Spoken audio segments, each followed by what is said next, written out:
Sabaha everybody and welcome back to the channel. In today's video, we're going to do an unboxing and initial impressions of the brand new Galaxy A80. I finally got into the house last night and I want to share with you guys my initial impressions of it. This is definitely a very unique device. It brings the opportunity of using the main cameras on the back to the front with a flip out option. It's not a flip out option like we've seen with the Reno or even the OnePlus devices. We're talking about actually the back cameras flip out to the front to give us the best cameras on this device at all times. This is TK, let's check it out. So what we have in front of us is the Galaxy A80. This is the international model, just to give you guys a heads up. And again, what I mentioned to you guys at the introduction, it's the ability of using the same lens on the back, and it basically comes up from this back and then it flips out to the front whenever we want to use the front-facing camera, which enables us to have an almost bezel-less display, and it actually is a bigger display than what we normally see with the Galaxy S10 Plus. Even though this is technically a big display, this is still a lot bigger, and from what I've seen online, it's actually even bigger than the Galaxy S10 5G, which was already bigger than the S10 Plus. And here we are. We have the phone right there. Now it says new infinity display. Again, it's what we have here with the full display, no notch, rotating camera, and of course, super fast charging. Now, keep in mind, I am going to go do a separate video showcasing the charging on this, as it does actually support a 25-watt charger that comes in the box. Let's go ahead and put the phone here. And of course, this brick uses not only just fast charging, but it also uses USB-C. So in the box, we have a pair of headphones that are USB-C headphones. You can see the cable right there. And of course, we also have a USB-C to USB-C cable that we're able to use to charge up the device. Now, the cool thing about this is USB-C will definitely give us the ability of charging our device much faster. So I'm really looking forward to see how much faster this charging brick will work and provide us a fasting charge. Well, how long does it take us to go from 0 to 100%? And make sure you look out for that video very, very soon.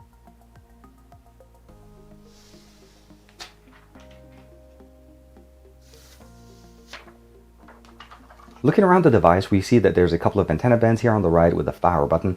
On the top, we have one of the microphones basically for the camera. We don't have any 3.5mm headphone jack up there. On the bottom, we have a single firing speaker. This unfortunately does not support stereo speakers, so we have a mono speaker at the bottom. But from what I understand, it gets pretty loud. We have a secondary microphone, a dual SIM slot supporting device. So this is a dual SIM supporting device.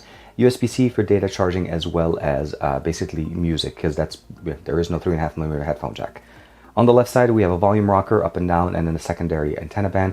And as you notice, we do not have a Bixby button. It does support Bixby and it is integrated, but there is no dedicated button for it.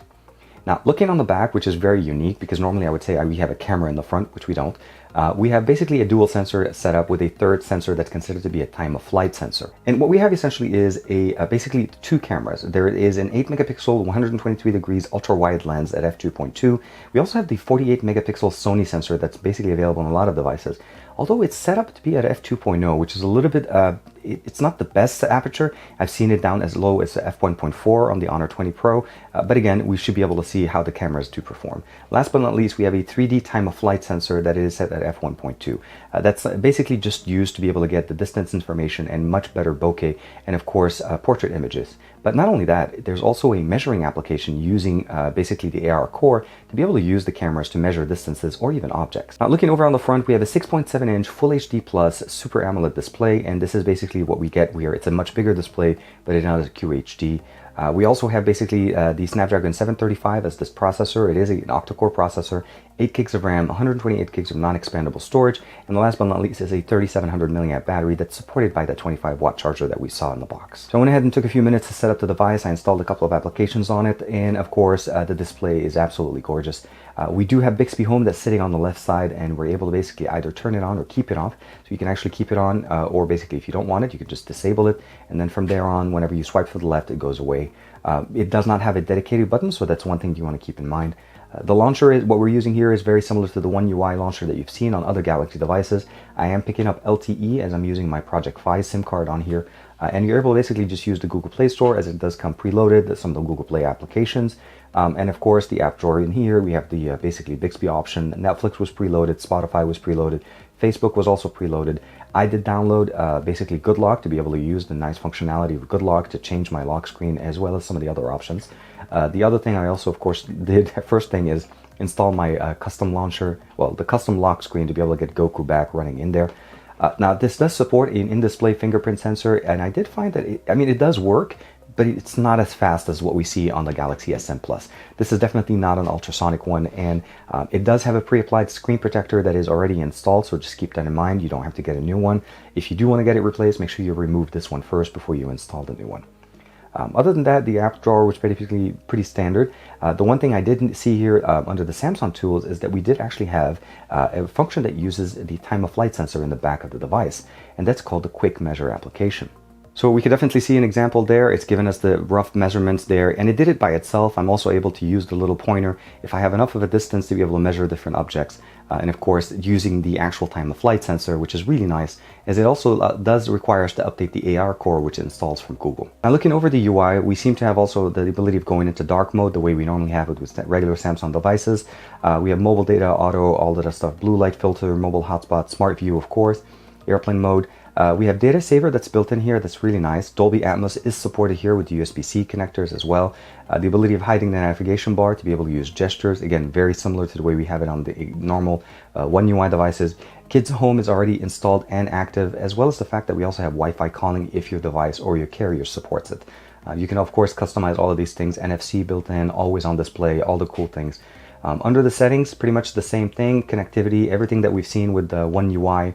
As far as basically connection, display, options. And if we go under display, we have the ability of turning on night mode as I have it on right now. And you can by default turn it off. This is how it shows up when you first get the device. I personally like to keep night mode. It just makes it easier, especially with an AMOLED display. It will help us a lot as far as extending our battery life. Easy mode is available, navigation bar options as well, touch sensitivity, screensaver, all the good things.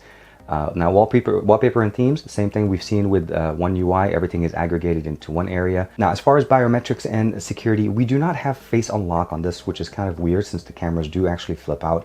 And I've seen it with other devices that do have the pop-up mechanism, let's say the shark fin option on the Reno, or even the OnePlus 7. They do end up using the front-facing camera. So that could potentially come in as a security update later on. But currently the only options we have essentially is the fingerprint sensor, as well as basically your PIN and your passphrase that you normally have. Samsung Pass and is supported here, location, app permissions, all of the stuff that we normally, and of course have, secure folder as well, account settings, and of course all the different options that we have. Digital well-being is installed and functional. We have device care, of course. This just gives us kind of a general information as far as battery, storage, memory, and security, and uses basically data savings. Keep in mind that this device has a 3700 milliamp battery, and we also have 128 gigs of internal storage, which of which we have about 105 gigs free, and it is not expandable. That's one thing you want to keep in mind. And as you can see right there, running basically the latest security patch update as of May 2019. So a little bit behind, but should be definitely updated later. And of course, under the information here, we can see that the model number is the SM-A805F. This is the international model. Again, it does come with English on it. You just need to select basically the version there. And of course, when you turn it on, we are running One UI 1.1 with Android 9.0 on this device. So essentially running Android Pie. Over One UI 1.1. I'm pretty sure a lot of us wanted to basically see how does the actual device perform. We'll go ahead and turn on the camera and we'll get into it, and we'll do a quick sample, of course. So by default, this is using the dual sensors. We have the 48 megapixel sensor and an 8 megapixel sensor. So first thing that we're noticing right there, this is a standard focal length. It's using the standard camera. And of course, if I jump into the wide angle lens, I'm actually not only able to see most of the table, you can pretty much see that the S10 Plus is sitting right off the camera right there. And you can actually see that's how wide the actual cameras can get in there. We do have scene detection by default, or scene optimizer, basically, their version of scene detection. It is turned on, you can use it. As far as the actual options that we have at the top, those are pretty much standard, picture format, effects if you want to use any of those. We have live focus that uses the time of flight sensor that's on the back, which is really nice. We have, of course, pro mode, panorama, and a dedicated night mode. This actually does have it, which honestly, for me, it's a little bit better than what I have on the S10 Plus, because the S10 Plus still hasn't received, mine is the unlocked model, the Snapdragon one, still has not received night mode. But we definitely have it here. We have super slow-mo, we have slow motion option, of course, and hyperlapse, so you can customize all of those things. And one of the really cool things about it is when we go into video, when we go into the settings, you'll notice they still technically categorize front and back, because technically the camera does flip from the front to the back. Now, as far as the rear video size, the maximum we're able to go is a UHD of 4K at 30 frames per second, as the Snapdragon 735 does not support 60 frames per second, unfortunately. And the same thing as far as the front-facing camera. You're able to go all the way up to 4K at 30 frames per second. Now, one thing you'll notice right there, Scene Optimizer is not available during video. We have the ability of saving locations, all the different stuff, grid lines, shooting modes, all of that stuff. Now, we do have the option of going into steady mode, which is basically the ability of using the optimizations of the One UI as well as the built-in stabilization to get basically the best video you can get. Unfortunately, whenever you turn it on, by default, it changes the resolution on the back camera to 1080p. It does not work on 4K. So for the best video quality that you can get out of the A80, keep in mind, 1080p will be the best quality using either the front or the back facing camera. So let's go ahead and open up the camera itself. And you can see it right there. Let's do it one more time. It does take a little bit of seconds, so let's go ahead and do it one more time. And it comes up and it turns on right away. The cameras themselves, again, same cameras on the back, on the front. We're able to use the same modes, every single one, with the exception of the fact that it doesn't allow us to do super slow-mo on the front-facing option. Not sure why. But when we do go into photo, we notice that we have three different options. We have the standard focal length. We have the ability of fitting a little bit more, which you notice it kind of expands, but it looks like basically standard and a little bit more is a cropped version of it. And of course, flipping over to the ultra wide, you guys could see me right there, and you can see both of my lights as well as the camera. And I did have gestures on, so it does actually take a picture. That's one thing you want to keep in mind. You can turn that on and turn that off if you don't want it. But overall, the actual mechanism works pretty good. Let me show you some pictures that I took with it. So I started off with taking this picture. We were in the car yesterday, and this is just the standard focal length using the front-facing option, of course. And then, of course, I went ahead a little bit wider. I was able to fit a little bit more myself, and you can basically get like a full body. Keep in mind the car was moving, so it may not be the best stable images that I was able to take. And then last but not least, I was able to go to the ultra-wide, same distance from myself, but I was able to fit not myself, only myself, but also fit my son in the back seat. So definitely really nice for front-facing images, and the ability of using ultra-wide is always going to be appreciated. And the last thing I want to share with you guys real quick is, of course, using that time of flight sensor. Really nice as far as the actual using the front-facing camera. This is what's basically a live focus one. I'm able to go in there and change the customizations. Images on this so far are pretty good. The other thing I wanted to share with you guys is the ability of actually having a drop protection onto the device. So let's go ahead and do this real quick. Here's the device. And what it does essentially is it protects itself. So once I grabbed the phone, you notice it did flip it backwards, but it didn't stop it all the way and it came back up. So one more time. And at this point, because it detected that it hit the table, it did actually put it back. But again, keep in mind, it does have that level of protection in there. So we'll go ahead and use the standard focal length. This is the 48 megapixel sensor. Now I do have rock steady, the stabilizing option that you have turned on, and it basically caps us up at about 1080p. We are able to go to 4K at 30 frames per second, but the stabilization level at that level is not as good as when you have it like this. So intentionally, I'm trying to give you guys the best experience. You can let me know, obviously, in the comments below, what do you guys think with handheld front-facing camera? It is 1080p, but it's supposed to have the stabilization on solid. So basically you should be able to watch this video and not tell that I'm using it handheld. Let's go ahead and switch over to the back facing sensor, which coincidentally is the same sensor as the front. Now this is normally the part of the video where I tell people that the back facing sensor is much better than the front facing sensor. But since we're using the exact same sensors with the same camera modules, for the most part, this is going to be the exact same thing. If you're using the stabilizing option, which is available as an option at the top part of your display when you're in the camera application, you're going to be capped at 1080p, 4K at 4K at 30 frames per second. Should be available for you guys, but this is again should basically sound about the same, I would say. Hopefully the sound experience shouldn't be that different if you're using it from the front or the back, since the microphones are pretty much mounted at the top and bottom of the device, and that should be basically the same distance. Let's go ahead and do a quick audio test. So for the audio test, we're going to play NCS Jumbo by Alex Scrindo. This is one of my favorite songs. We'll make sure the volume level is set all the way to 100%. Again, keep in mind, we do not have stereo speakers. We have mono fire speaker that's basically based on the bottom right. So let's go ahead and turn on the phone on the side. And of course, here it just tells us basically that the navigation bar are sitting here. And of course, what we're able to do is start up the music and then, of course, expand the video to fit the entire display. And that's the beauty here. We're fitting the entire display, no notches, no obstructions. And this display now is a full 6.7-inch display for your, basically for your best multimedia experience that you can get on a Galaxy A9 device in 2019.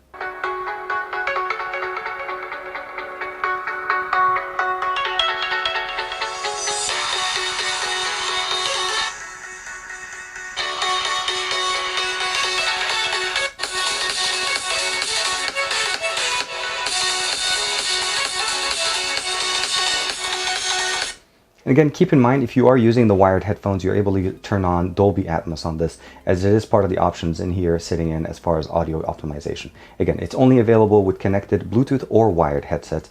not using the speaker on the A80. The overall impression of the Galaxy A80 essentially is that this is a device that's bringing in, I would say, a little bit of a preview of what Samsung wants to do in the rest of 2019 or even in the future.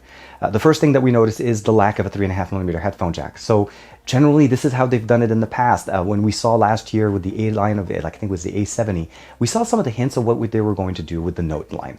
So there is a good chance that the Note 10 will not have a 3.5mm headphone jack, as some of the leaks are indicating, but also as the Galaxy A80 is also indicating for us.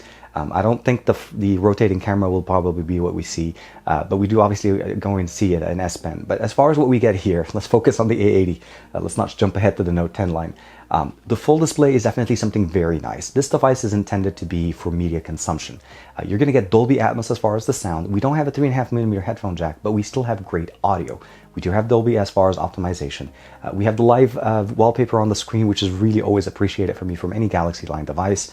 Fast charging, a 3700 milliamp battery, again a massive 6.7, obviously a full HD plus, a Super AMOLED display. Now this device only has 8 gigs of RAM. There's 128 gigs of internal storage, non-expandable. Again, that's something that we miss from the S line of devices. But again, I think overall what we're getting here is a slightly cheaper version of what we can get. I mean, this, even full retail, is cheaper than the Galaxy S10e, which is a much smaller device. Now that one does have a few features that this one doesn't, but keep in mind, if you're looking for a Galaxy line device, it's an A line, that is going to give us some of the new features that we're going to get out of Galaxy devices, I think the A80 is definitely going to be there. I'll definitely be trying to use this as far as a daily driver to give you some more experience as far as the camera, the performances. What I shared with you today was more of just an example of what it can do, just so if you're deciding or you're on the edge about basically buying an A80. Let me know in the comments below what you guys think. Like and subscribe as usual. Thank you very much for the support, and keep an eye out for more videos on the Galaxy A80. This is TK. I'll see you guys in the next video.